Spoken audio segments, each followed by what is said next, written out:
अस्सलामुअलैकुम guys, welcome back my YouTube channel में। उम्मीद करता हूँ कि आप सब ठीक होंगे और मजे में होंगे। सो गाइस, आज की जो वीडियो है वो है जी भाई, women value in India versus Pakistan, women value in Pakistan. तो देखते हैं कि हम वीडियो में क्या हमें देखने को मिलता है और क्या हमें अमेजिंग यानी कि फैक्ट्स भी देखने को मिलेंगे कि कैसे अत्याचार किया जा रहा है पाकिस्तान में वुमेन्स का। तो थोड़े बहुत क्लिप्स होंगे, तो वीडियो को स्टार्ट करते हैं। इससे पहले जिन भाई चैनल को सब्सक्राइब किया, प्लीज चैनल को सब्सक्राइब करें, वीडियो को लाइक करें। तो लेट्स गेट स्टार्ट। पाकिस्तान दुनिया के निचले तरीन ममालिक में बदस्तूर मौजूद है।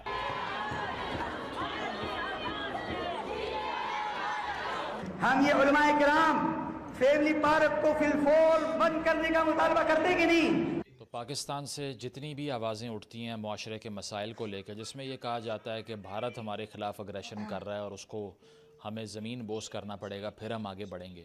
फिर ये कहा जाता है कि हमारे मुल्क में जो बैरूनी एजेंट बैठे हुए हैं, जब तक इनको कत्ल नहीं करेंगे तब तक हम आगे नहीं बढ़ सकते। फिर ये कहा जाता है कि एक सियासी पार्टी जो कि फितना बन चुकी है, जिसकी सारी लीडरशिप को जब तक हम सूली पे नहीं लटकाते, जो कि पहले नून लीग थी या PTI है, तो तब तक ये मुल्क आगे नहीं बढ़ सकता। जब तक दुनिया भर में सहूनी ताकतें पाकिस्तान के ख़िलाफ़ साजिश करने से बाज नहीं आती, ये मुल्क आगे नहीं बढ़ सकता। और इस तरह के जितने भी जिब्रिश आर्ग्यूमेंट्स हैं ना, ये सारे कौन बोल रहा होता है? मर्द बोल रहे होते हैं। उसकी वजह है कि ख़वातीन का तो नैरेटिव और उनकी आवाज़ और उनका सोचने का अंदाज़ तो मेन स्ट्रीम का हिस्सा होता ही नहीं है इस मुल्क में। फिर जो आप सब में से ये गिला करता था कि मईशत के मैदान में, इकॉनमी के मैदान में, ठीक है, साइंस एंड टेक्नोलॉजी इनोवेशन के मैदान में, या फिर ह्यूमन डेवलपमेंट के मैदान में पाकिस्तान कभी फ़र्स्ट नहीं आया, तो आज आपके लिए एक अच्छी खबर ये है कि फ़ाइनली हम फ़र्स्ट आ गए हैं, लेकिन नीचे से। ठीक है, और किस चीज़ में फ़र्स्ट आए हैं? ख़वातीन को उनकी औकात दिखाने की रैंकिंग के लिहाज से। This is an endeavour that we passionately pursued since the inception of this country. पहले रोज़ से हमने अनथक दिन रात मेहनत के बाद इसमें तरक्की की है और हमारी मेहनत रंग लाई है। और फाइनली जो हमारा क्रूसेड था ना, औरतों के ख़िलाफ़ जो जहाद था हमारा, वो मुकम्मल हो चुका है। और ग्लोबल जेंडर गैप इंडेक्स की अगर मैं बात करूं तो हर साल एक रिपोर्ट आती है, वर्ल्ड इकनॉमिक फोरम इसको असिस्ट करता है शाया करने में, जिसमें बहुत से इंडिकेटर देखे जाते हैं। फॉर इंस्टेंस वेज इक्वालिटी, यानी कि अगर औरत और मर्द एक जितना काम कर रहे हैं तो मर्द को कितने ज़्यादा पैसे, औरत को कितने कम पैसे मिल रहे हैं। लेबर फोर्स पार्टिसिपेशन, यानी कि कितनी औरतों को घर में ऑनर के नाम पे बांधा हुआ है कि तुम कैटल हो, तुम भेड़ बकरियां हो, इसीलिए अगर तुम एक भेड़ और बकरी अगर बाहर निकल के चली गई तो हर कोई तो फिर फार्मर को गाली देगा। हर कोई ये कहेगा कि ये किस किस्म का जो है वो फार्म का मालिक है जिससे अपनी बकरियां ही संभाली नहीं जा रही। तो वो लेबर फोर्स पार्टिसिपेशन इसमें आती है, इनकम लेवल आता है, लीडरशिप रोल आता है कि कितनी ख़वातीन पॉलिटिकल डिसीजन मेकिंग की पोजीशन में है। वैसे तो पाकिस्तान में मर्द भी पॉलिटिकल डिसीजन मेकिंग की पोजीशन में नहीं है, क्योंकि ताकती सियासतदानों के पास नहीं है, लेकिन फिर भी चलें, वो भी आप देख लें कितनी है इसमें। Access to education, literacy rate, ये सारे फैक्टर्स को वो स्टडी करते हैं और फिर एक रैंकिंग बनाते हैं कि कौन सा मुल्क सबसे बेहतरीन है ख़वातीन के रहने के लिए और कौन सा सबसे बदतरीन है। पाकिस्तान सबसे तो बदतरीन है। अल्हम्दुलिल्लाह 2025 की ग्लोबल जेंडर गैप की इंडेक्स की जो रिपोर्ट है, उसमें 148 ममालिक का एनालिसिस हुआ और हम उसमें पूरे नंबर लेने में कामयाब हो गए। तालियां मुबारक हो मेरे पाकिस्तान, 148 नंबर, मेरे पाकिस्तानियों 148 में से 148 पे आए हैं। My God. पिछले साल अगर देखा जाए तो एक मुल्क हमसे ज़्यादा मेहनत करेगा जिसकी हमें शर्मिंदगी थी, वो था सूडान। ठीक है, लेकिन इस साल हमने मेक श्योर किया कि सूडान आपकी ऐसी की तैसी, हम तो वी आपसे विल भी डू आगे बेटर हैं। Than you. तो आज हमने उसको भी शिकस्त फाश दे दी है और आज हम आ गए हैं फर्स्ट, औरतों को नीचा दिखाने के हवाले से। और सिर्फ अगर मैं स्टेटिस्टिक्स की बात करूं, पिछले साल 57 स्कोर था इंडेक्स का, इस साल 56.7, पहले से भी नीचे आ गया। सही है। और मैं जेंडर वायलेंस पे बहुत बात कर चुका हूँ। ठीक है, ये वो टॉपिक है जो मेरे दिल के बहुत करीब है, जिसने मेरे माइंड को शेप किया। इस मुआशरे में जो चीज़ें हो रही थी उनको जब देखा मैंने और मुझसे बर्दाश्त नहीं हुआ, तो जो इनिशियल वीडियोज़ हैं मेरी सारी, उनमें से मेजॉरिटी आपको इस इशू के ऊपर मिलेंगी। उस पर तो हमने बहुत तो गाइस इंडिया टुडे स्टार्ट हो गया।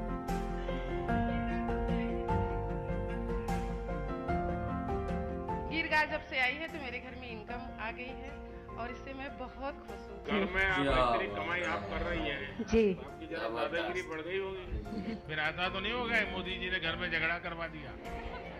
आप तो बड़ा स्टार्टअप चलाती हो। सब दुखों की एक दवा गिर गाय। बहुत बहुत धन्यवाद सर कि आज हमको जिसकी हमकी अनुभूति भी नहीं थी कि सर आपसे हम मुलाकात कर सकते हैं। आप हम बहनों को यहाँ बुलाए। तो गाय मिली उसका आनंद नहीं है सर गाय की ही सौजन्य गाय दी है इन्होंने ना फ्री में इनको।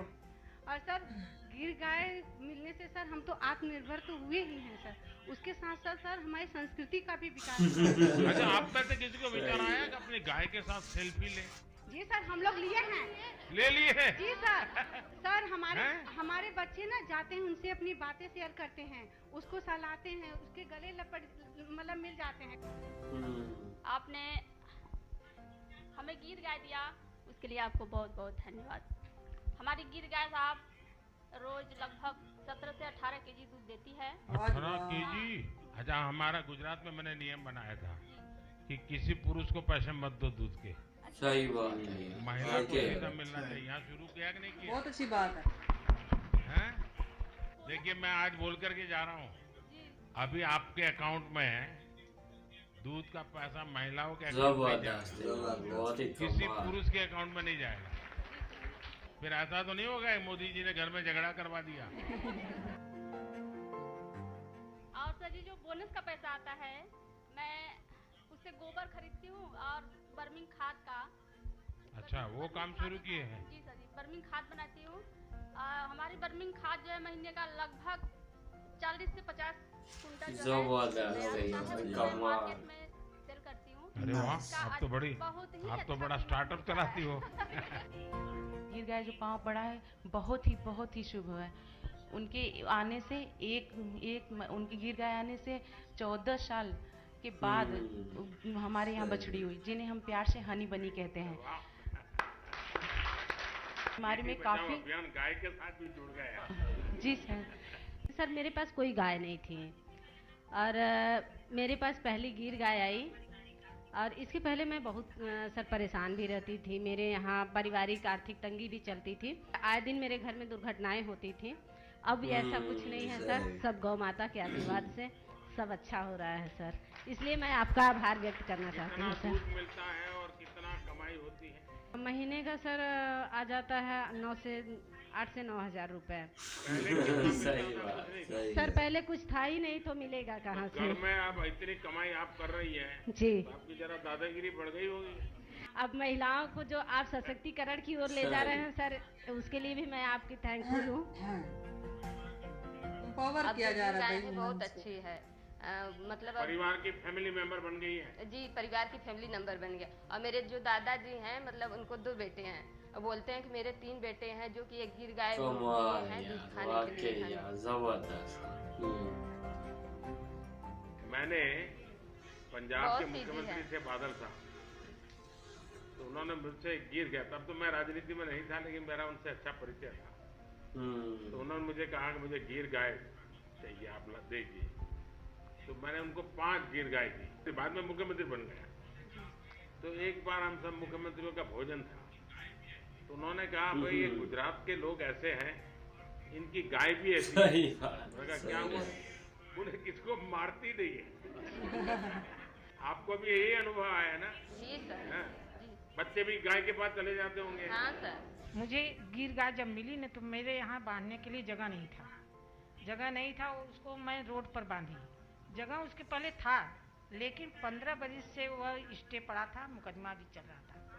जब गिर गाय आई तो मैंने उनसे प्रार्थना की, हे माता कम से कम आप अपने लिए ये सुलभ कराइए, झगड़ा समाप्त कराइए। वो झगड़ा भी समाप्त हो गया। पहली बात बहुत जबरदस्त। सो गाइस वीडियो पर रिएक्शन किया तो वाकई यार बहुत ही कमाल की और बेस्ट यार पीएम मोदी जी भाई बैठकर खुद ही महिलाओं से अपने यानी कि जो भी है दुख सुख वो शेयर कर रही थी कि हमारे यहाँ एक गाय का बछड़ा आया और हमने उसको पाला पोसा और उसने हमें दूध भी दिया और भी यानी कि इस तरह से जो भी फैसिलिटीज़ उनको फराहम की गई पीएम मोदी जी उनका यानी कि हाल का जो अहवाल है वो पूछ रहे थे और उनको जो भी परेशानी थी दुख थी उनको भाई वो सॉल्व करने की कोशिश भी कर रहे थे और उनके साथ थोड़ा बहुत मजाक भी चल रहा था। तो वाकई यार बहुत ही कमाल की और बेस्ट है क्योंकि यार पीएम मोदी जी इंडिया को बेस्ट से बेस्ट बनाने की कोशिश में लगे हुए हैं ताकि वो हर यानी कि हर शोबे में ख़वातीन के शोबे में हो या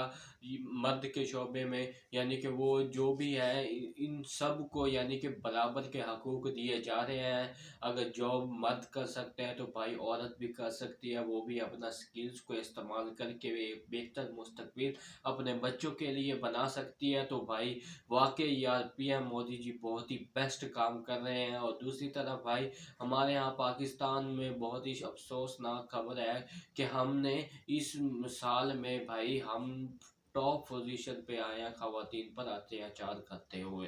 बहुत ही यार ये दुख की बात है और हमसे भाई हमारे हुक्मरानों को तो डूब कर मर जाना चाहिए क्योंकि इस कदर यानी कि यहाँ एक वहशत फैली हुई है जो कि औरतों पर हाथ उठाया जा रहा है। तो भाई मैं तो इस बात को मज़ीद आगे नहीं बढ़ाना चाहता क्योंकि इस तरह से भाई कि जो सर फिरे होते हैं वो लोग भाई मर भी लग जाते हैं इस वजह से कि ख़वातीन पर हम हाथ उठाते हैं, वो हमारा हक है।